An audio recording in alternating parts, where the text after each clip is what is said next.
இறை இயேசுவில் பிரியமுள்ள மாதா தொலைக்காட்சியின் அனைத்து நிகழ்ச்சிகளையும் ஆவலோடு பார்த்து கொண்டிருக்கிற அன்பு நேயர்கள் அனைவருக்கும் இனிய இரவு வணக்கம். இந்த நாள் முழுவதும் இறைவனின் பராமரிப்பில் நீங்கள் மகிழ்ந்திருப்பீர்கள் என்று நம்புகிறேன். இன்றும் ஓர் அருமையான சிந்தனையைத்தான் நான் உங்களோடு பகிர்ந்து கொள்ள ஆசைப்படுகிறேன். கடவுளால் படைக்கப்பட்ட நாம் அனைவரும் ஒருவரையொருவர் புரிந்து கொண்டு ஒற்றுமையுடன் வாழ வேண்டும் என்று கடவுள் விரும்புகிறார்.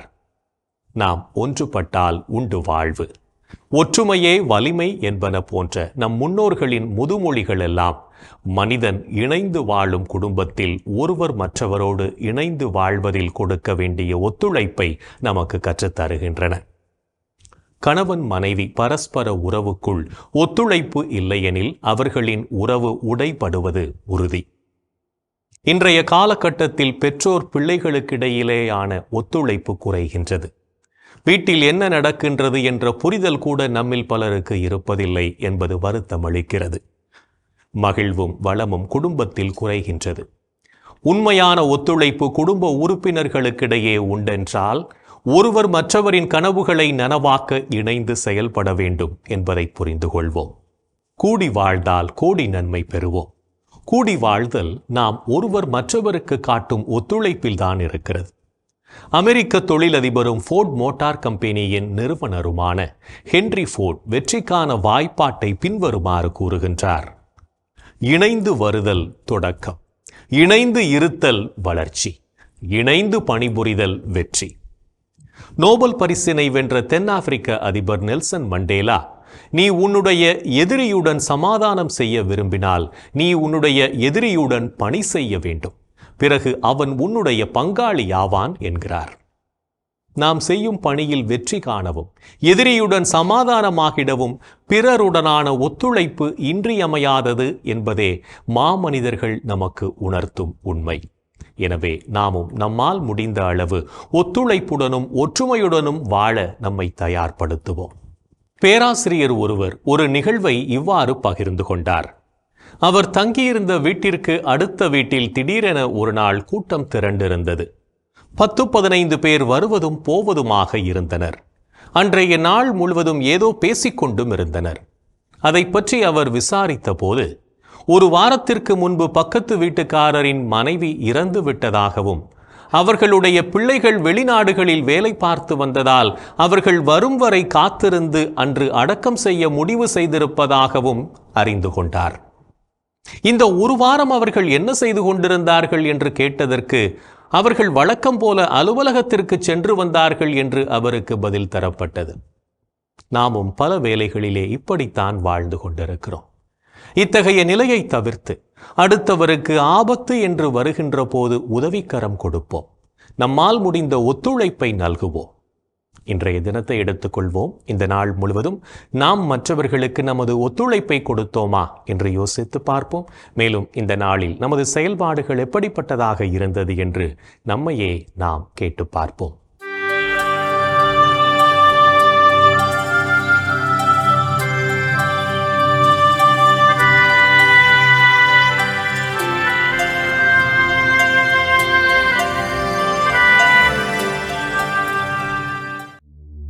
இன்று நீங்கள் உங்கள் மனதை தூய்மையுடன் வைத்துக் கொண்டீர்களா?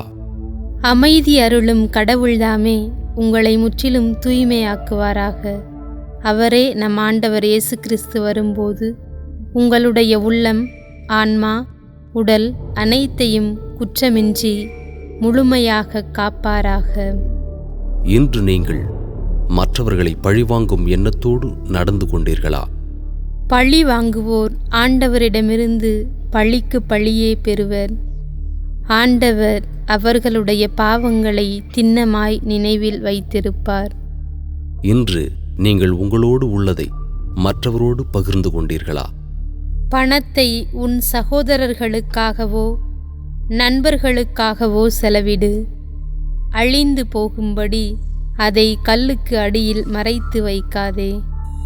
இன்று நீங்கள் உங்களிடம் கொடுக்கப்பட்ட பணத்தை நேர்மையோடு கையாண்டீர்களா?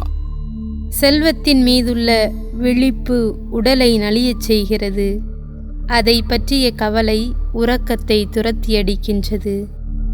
இன்று நீங்கள் கடவுளை போற்றி புகழ்ந்தீர்களா? நமது வலிமையாகிய கடவுளை மகிழ்ந்து பாடுங்கள். யாக்கோபின் கடவுளை புகழ்ந்து ஏத்துங்கள். இன்று நாம் இறைவனுக்கு ஏற்புடைய செயல்களை செய்திருந்தாலும் சமயங்களில் அவருக்கு எதிராகவும் செயல்பட்டு பாவத்தில் விழுந்திருப்போம். அத்தகைய தருணங்களுக்காக மனம் வருந்தி மன்னிப்பு கேட்டு மனத்துயர் மன்றாட்டை செபிப்போம்.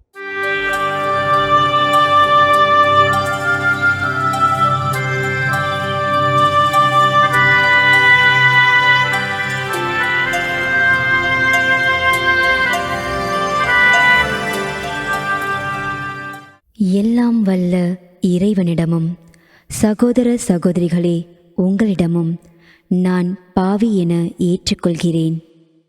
ஏனெனில் என் சிந்தனையாலும் சொல்லாலும் செயலாலும் கடமையில் தவறியதாலும் பாவங்கள் பல செய்தேன்.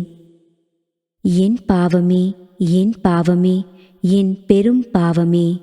ஆகையால் எப்போதும் கன்னியான புனித மரியாவையும் வானதூதர் புனிதர் அனைவரையும் சகோதர சகோதரிகளே உங்களையும் நம் இறைவனாகிய ஆண்டவரிடம் எனக்காக வேண்டிக்கொள்ள மன்றாடுகிறேன்.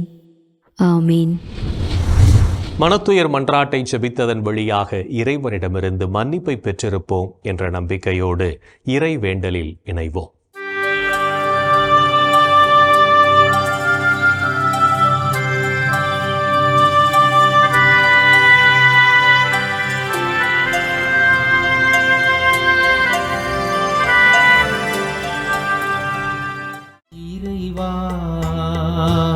இறைவா, எமக்கு துணை புரிய வாரும். ஆண்டவரே, எமக்கு துணை புரிய விரைந்து வாரும். தந்தைக்கும் மகனுக்கும் தூய ஆவியாருக்கும் மாட்சி உண்டாவதாக.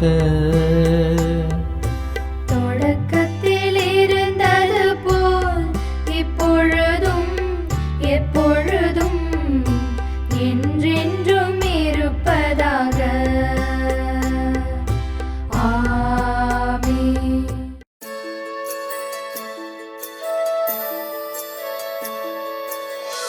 போயது பொழுது புகுந்தது இரவு, தூயனை உனது பொன்னடி தொழுதோ.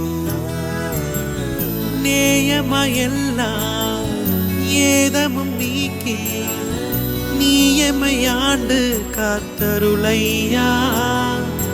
கனவுகள் துயில் வழி காணுதல் வேண்டாம், கனவிருள் பூதமும் கண்ணுரல் வேண்டாம்.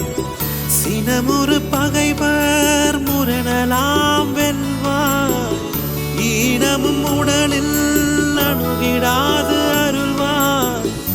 ஆதியம் தந்தாய் அருள் புரிவீரே, அமலன மகனே அருள் புரிவீரே. ஜோதியே உருவாம் தூயாவியாரே, தொழுதனம் உமதடி அருள் புரிவீரே. ஆமென், ஆமென், ஆமென்.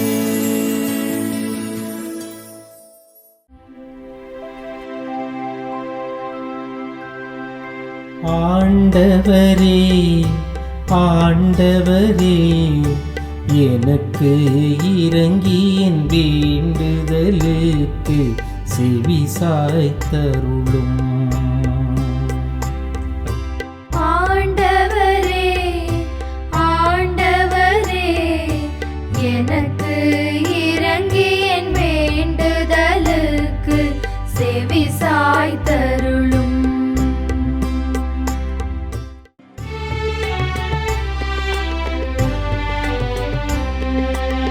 எனக்கு நீதி அருள்கின்ற கடவுளே, நான் மன்றாடும்போது எனக்கு பதிலளித்தருளும்.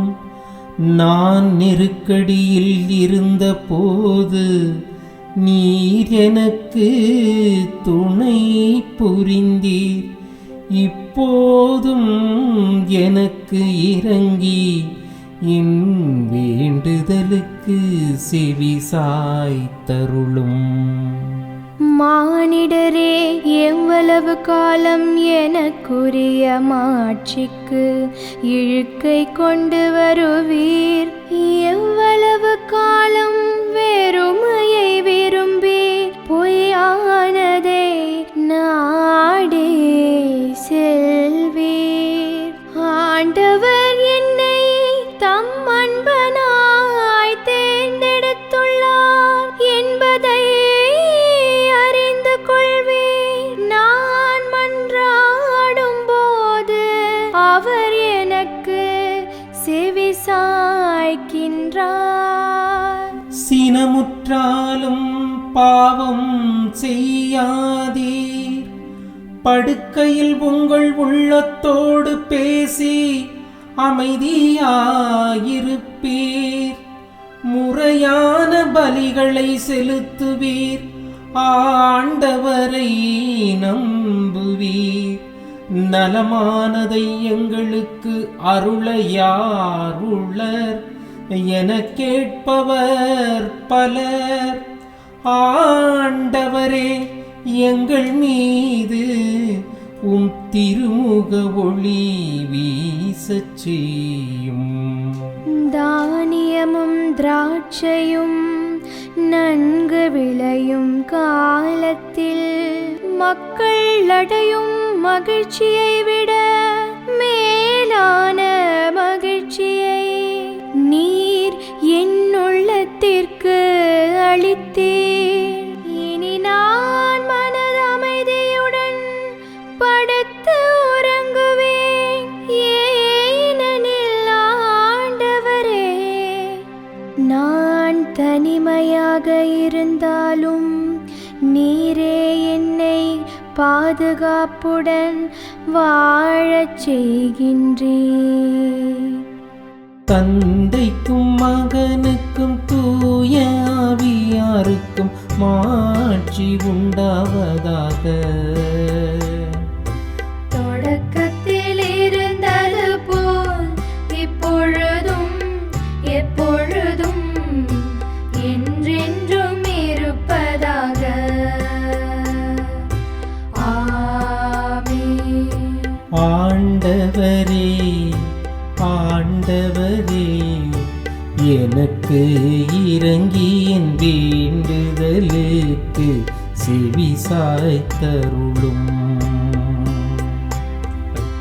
ஆண்டவரே, ஆண்டவரே, எனக்கு இறங்கி என் வேண்டுதலுக்கு செவிசாய் தருளும். இரவு நேரங்களில் ஆண்டவரை போற்றுங்கள். இரவு நேரங்களில் ஆண்டவரை போற்றுங்கள்.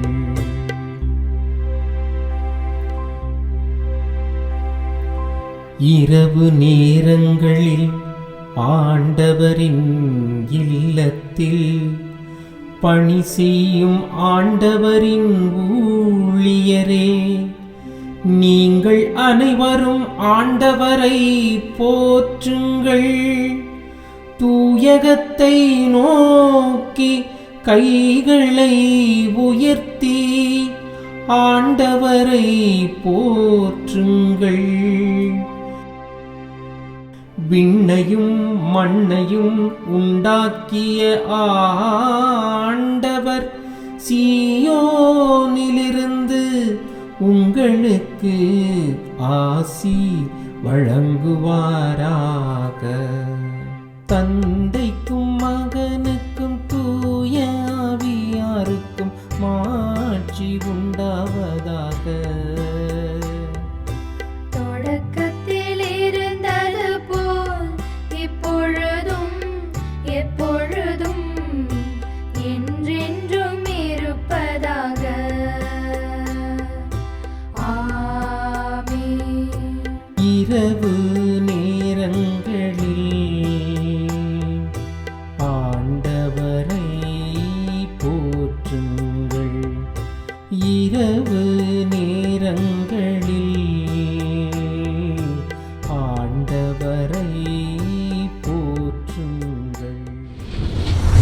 இறைவனின் உடனிருப்பு இந்த இரவு பொழுதிலும் நம்மை பாதுகாத்து வழி நடத்தும் என்ற நம்பிக்கையை இறைவேண்டலின் வழியாக பெற்றுக்கொண்ட நாம் இப்போது நாளைய நற்செய்தி வாசகத்திற்கு செவிமடுப்போம்.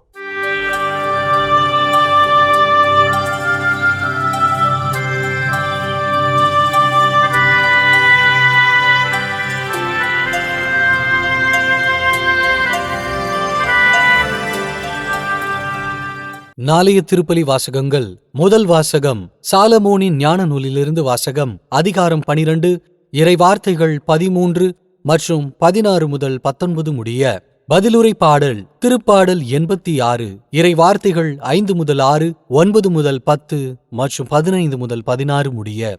இரண்டாம் வாசகம் திருத்தூதர் பவுல் ரோமையருக்கு எழுதிய திருமுகத்திலிருந்து வாசகம். அதிகாரம் 8, இறைவார்த்தைகள் 26 முதல் 27 முடிய. மத்தேயு எழுதிய தூய நற்செய்தியிலிருந்து வாசகம். அதிகாரம் 13, இறைவார்த்தைகள் 24 முதல் 30 முடிய. அக்காலத்தில் இயேசு மக்கள் கூட்டத்திற்கு எடுத்துரைத்த வேறு ஓர் உவமை. விண்ணரசை பின்வரும் நிகழ்ச்சிக்கு ஒப்பிடலாம்.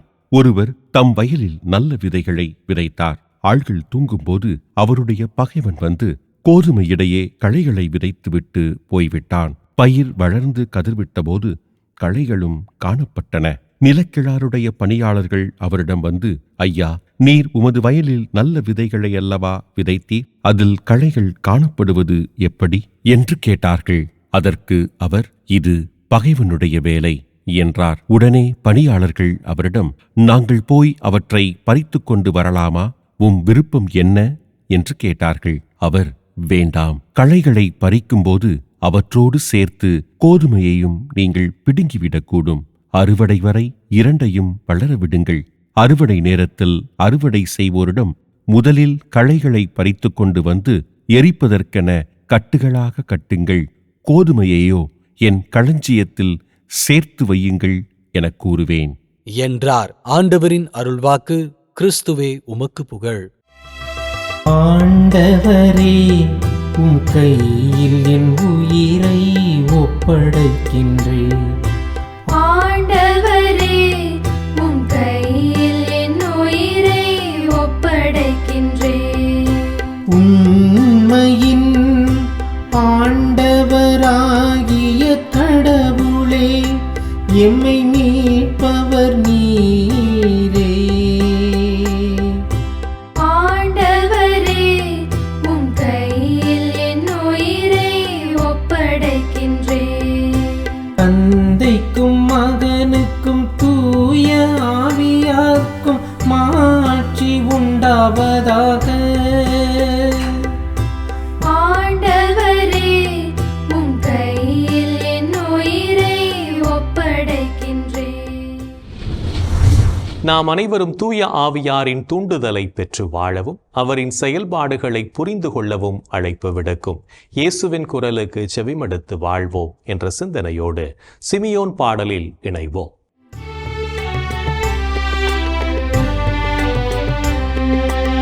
ஆண்டவரே, நாங்கள் விழித்திருக்கும் போது எங்களை காத்தருளும்.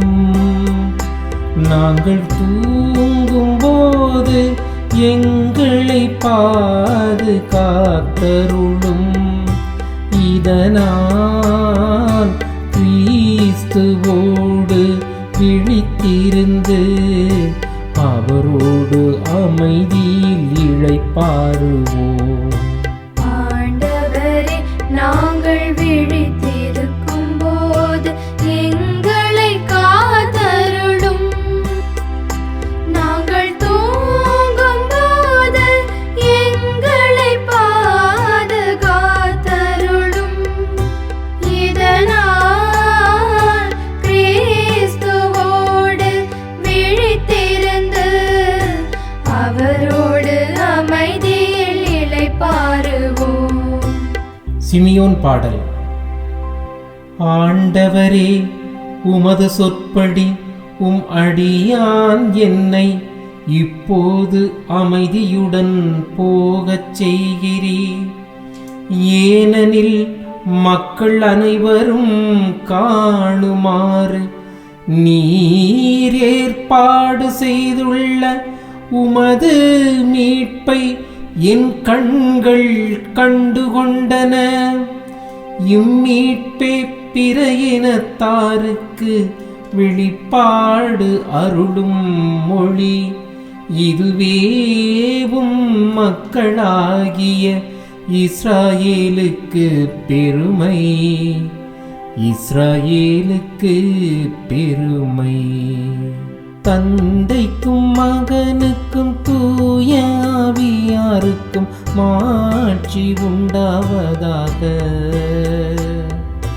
தொடக்கத்தில் இருந்தது போல் இப்பொழுதும் எப்பொழுதும் என்றென்றும் இருப்பதாக. ஆமென். ஆண்டவரே, நாங்கள் விழித்திருக்கும் போது எங்களை காத்தருளும். நாங்கள் தூங்கும் போது எங்களை பாதுகாத்தருளும். இதனால் கிறிஸ்துவோடு விழித்திருந்து அவரோடு அமைதியில் இளைப்பாறுவோம். ஆண்டவரே, நாங்கள் விழித்திருக்கும் போது எங்களை காத்தருளும். நாங்கள் தூங்கும் போது எங்களை பாதுகாத்தருளும். இதனால் கிறிஸ்துவோடு விழித்திருந்து அவரோடு அமைதியில் இளைப்பாறுவோம். இறைவன் நம்மை ஒவ்வொரு நொடிப்பொழுதும் அற்புதமாய் வழிநடத்தி கொண்டிருப்பதை சிமியோன் பாடல் வழியாக உணர்ந்து ஜெபித்த நாம் இப்போது நாளைய புனிதரை பற்றி பார்க்கலாம்.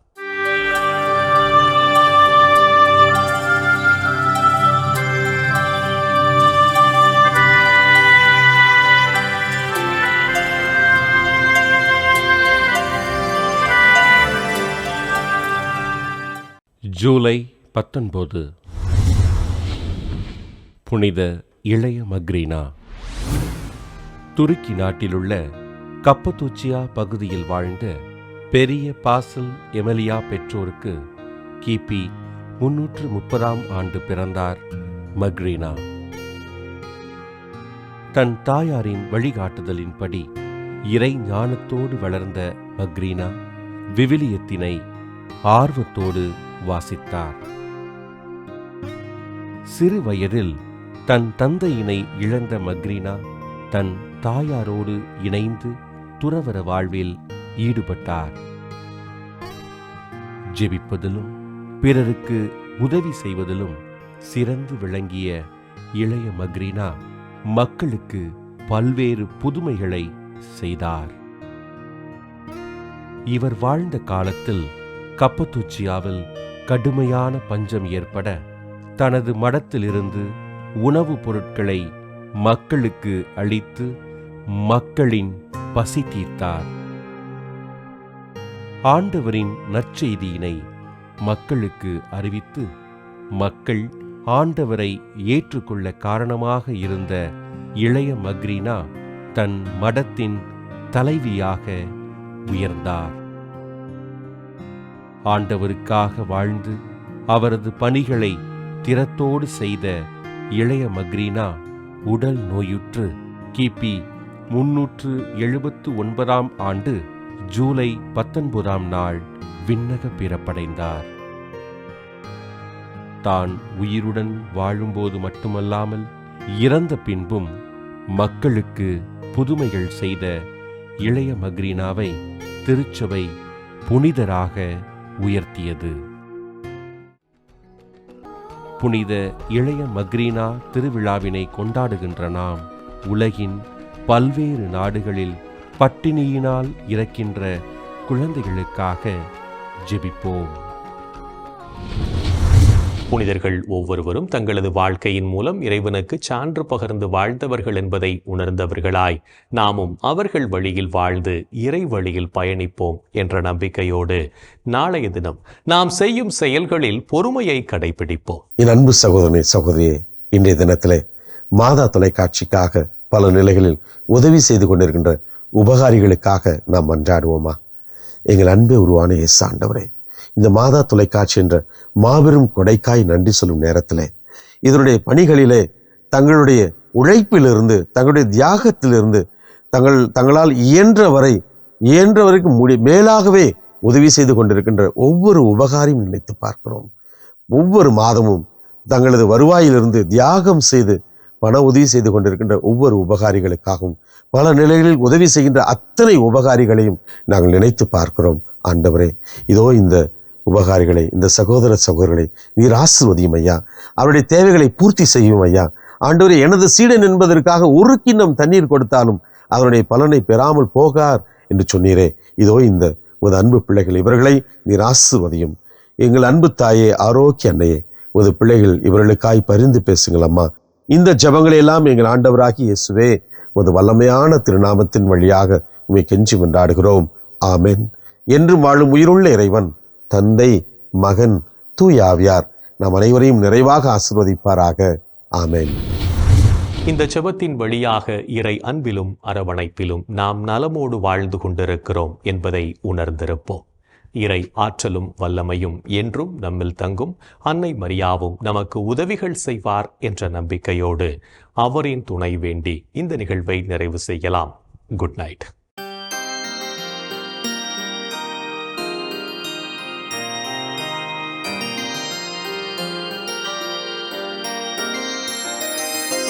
வாழ்க அரசியே, தயை மிகு அன்னையே, வாழ்வே இனிமையே, தஞ்சமே வாழ்க. தாயகம் இழந்த ஏவையின் மக்கள் தாயே என்றும்மை கூவி அழைத்தோ.